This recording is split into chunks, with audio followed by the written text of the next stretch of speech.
केंद्रीय बजट को लेकर गुरुग्राम के उद्योगपतियों की अलग अलग प्रतिक्रियाएं सामने आई है। कुछ उद्योगपतियों ने बजट में सरकार द्वारा किए गए कई फैसलों की सराहना की है। वहीं कुछ ने कुछ मुद्दों पर अपनी सहमति और सुझाव भी रखे हैं। खासतौर पर मैन्युफैक्चरिंग सेक्टर, एमएसएमई और स्टार्टअप से जुड़े प्रावधानों को सकारात्मक कदम बताया गया है। उनका मानना है कि इससे कारोबार को मजबूती मिलेगी और नए रोजगार के अवसर पैदा होंगे। उद्योगपतियों का कहना है कि बजट में उद्योगों को बढ़ावा देने, बुनियादी ढांचे के विकास और रोजगार बढ़ाने पर ध्यान दिया गया है। कुल मिलाकर केंद्रीय बजट को लेकर गुरुग्राम के उद्योगपतियों की प्रतिक्रियाएं संतुलित रही। उद्योग जगत ने सरकार के प्रयासों की सराहना की है, साथ ही भविष्य में और सुधारों की उम्मीद भी जताई है। मैं डॉक्टर एसपी अग्रवाल, मैं फार्मा के हिसाब से देखता हूं तो बहुत अच्छा बजट लगा मुझे, क्योंकि आयुष के अंदर भी 3,992 करोड़ का बजट सरकार ने इसमें प्रावधान रखा है और 3 नए एम्स की तर्ज पे आयुष के भी जो हॉस्पिटल्स है बड़े वो खोलने का सरकार ने इसमें प्रावधान रखा है। और इसके अलावा 17 जो कैंसर की दवाइयां हैं उनके ऊपर भी सरकार ने काफ़ी रेट्स कम किए हैं, उसमें काफ़ी सब्सिडी दी है। और इसके अलावा सरकार ने काफ़ी कुछ करने का प्रयास किया है, लेकिन फिर भी लोग आशावादी रहते हैं। लोगों को उम्मीद थी कि शायद कुछ और एमएसएमई के लिए करती, एक्सपोर्ट को बढ़ाने के लिए और प्रावधान रखे जाते तो और ज़्यादा बेहतर होता। आयुष पर खासा ध्यान दिया जा रहा है सरकार की ओर से, कैसे देख रहे हैं इस कदम को आप? राष्ट्र को अगर विश्व गुरु बनाना है तो आयुष हमारी रीढ़ की हड्डी मानी जा सकती है इसको। और पीछे आपने कोविड में भी देखा कि आयुष का बहुत बड़ा रोल रहा इसमें। एक तो दवाइयाँ सस्ती हैं और दूसरा इलाज जो है बेहतरीन हो सकता है उससे, कि बीमारी को जड़ से काटा जा सकता है। सरकार के इस बजट से कैसे देख रहे हैं? जो उम्मीद आपको थी, क्या उस उम्मीद के अनुसार बजट आया है? उम्मीद तो आदमी को हमेशा ज़्यादा ही रहती है, पर फिर भी कुछ कमी भी नहीं है। हिसाब से देखा जाए तो बैलेंस्ड है बजट है इसमें। पोल्यूशन की हम अक्सर बात करते हैं दिल्ली एनसीआर में। पोल्यूशन से इंडस्ट्रीज को भी काफी नुकसान होता है। पोल्यूशन के लिए खासा कुछ किया जाता है, ऐसी उम्मीद थी आपको? उम्मीद थी, पर लेकिन उम्मीद के मुताबिक ऐसा कुछ आया नहीं है पोल्यूशन पे। इस पे बहुत ज़्यादा काम करने की ज़रूरत थी। आप ये देखो कि एनसीआर का विशेषतः हालत ख़राब है।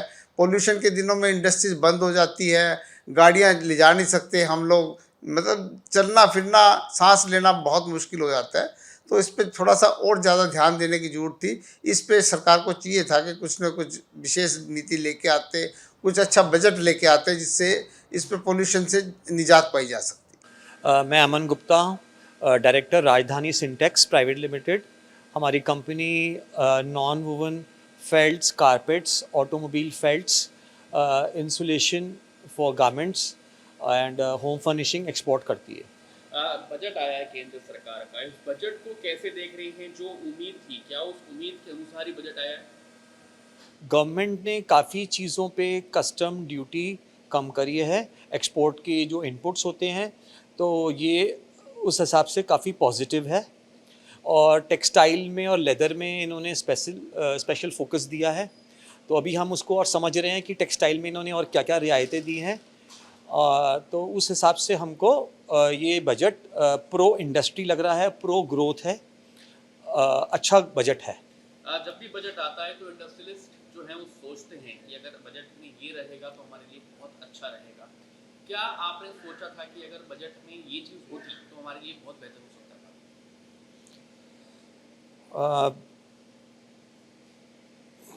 क्या देख रहे हैं बजट में? हाँ। और क्या हो सकता था बेटरमेंट के लिए, इंडस्ट्रियलिस्ट के लिए क्या बेटर हो सकता था? अभी जो इंडस्ट्रियलिस्ट को सब्सिडीज़ मिल रही हैं वो स्टेट गवर्नमेंट से, टेक्सटाइल इंडस्ट्री में स्टेट गवर्नमेंट से मिलने की आशंका है। तो हम चाह रहे थे कि इसमें जो इनका एक पहले था टेक्सटाइल अपग्रेडेशन फंड, तो अगर उसमें भी गवर्नमेंट कुछ अपना बजट एलोकेट करती तो वो अच्छा होता टेक्सटाइल इंडस्ट्री के लिए। जो उम्मीद थी, जो हमें उम्मीद थी, तो वो नहीं आया है। और एक्सपोर्ट के लिए भी कुछ सब्सिडी अगर बढ़ाती गवर्नमेंट तो वो भी नहीं आया है। क्या कहना चाहेंगे आप? हाँ, अगर एक्सपोर्ट गवर्नमेंट को बढ़ाना है तो कुछ इंडस्ट्री को कुछ ड्यूटी ड्रॉबैक्स इनको बढ़ाने चाहिए जो पहले मिलते थे अब नहीं मिल रहे हैं। कुछ फ्रेट सब्सिडी बढ़ानी चाहिए और जो एमएसएमई का इनका प्रोविज़न है फ्रेट सब्सिडी का, बाकी सब्सिडीज़ का, उसमें इनके कुछ प्रोविजंस बहुत ही ब्यूरोक्रेटिक रेड टेप से जुड़े हुए हैं। उसको थोड़ा सा इनको लूजन अप करना चाहिए, थोड़ा इंडस्ट्री को सेल्फ सर्टिफिकेशन पे ले जाना चाहिए कि इंडस्ट्री वाले अगर सेल्फ सर्टिफिकेशन दे देते हैं तो वो मान्य होना चाहिए। Thank you so much. Deepak ji, केंद्र सरकार का बजट आया है, इस बजट को कैसे देखते हैं, कितना लाभ इंडस्ट्रियल सेक्टर को मिलने वाला है? केंद्र सरकार का इंडस्ट्री के अगर तरीके से देखें तो इंडस्ट्री के लिए बहुत अच्छा बजट है। इस बजट में केंद्र सरकार ने इंडस्ट्री के बहुत सारे पहलुओं को देखते हुए बजट बनाया है। इसमें सबसे पहली चीज़ जो इलेक्ट्रॉनिक्स के लिए सरकार ने 40,000 करोड़ रुपया दिया है सेमीकंडक्टर और उसके लिए। इसमें आप देखेंगे कि अगले 1-2 साल में इंडिया से एक्सपोर्ट बहुत ज़्यादा बढ़ेगा। जैसे जैसे मोबाइल इंडिया में बन रहे हैं, आज की डेट में मोबाइल बहुत ज़्यादा क्वांटिटी में बन रहे हैं और वो एक्सपोर्ट भी हो रहे हैं। उसका बहुत बड़ा फ़ायदा आने वाले समय में इंडिया को मिलेगा। सेमीकंडक्टर के 3 प्लांट यूपी में लग रहे हैं और भी कई स्टेट्स में, गुजरात में प्लांट लग रहे हैं। आने वाले टाइम में आप देखेंगे कि सेमीकंडक्टर में भी भारत दुनिया में एक विशेष स्थान प्राप्त करेगा। जो उम्मीद कर रहे थे वो उम्मीद के अनुसार बजट आया? मेरे हिसाब से तो उम्मीद के मुकाबले में बहुत अच्छा बजट है, क्योंकि हाँ, इसमें कुछ लोगों को हो सकता है कि बजट इसलिए नहीं अच्छा लगा क्योंकि डायरेक्ट किसी को कुछ नहीं दिया गया, ना आयकर में छूट दी।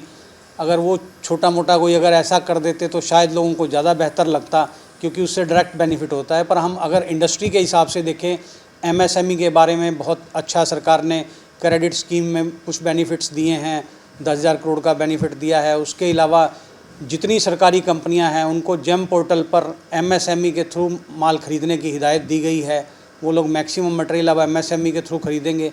यह एक बहुत अच्छा कंसेप्ट है और आने वाले समय में आप देखेंगे कि भारत में लगे हुए उद्योगों को बहुत ज़्यादा इसका फ़ायदा मिलेगा।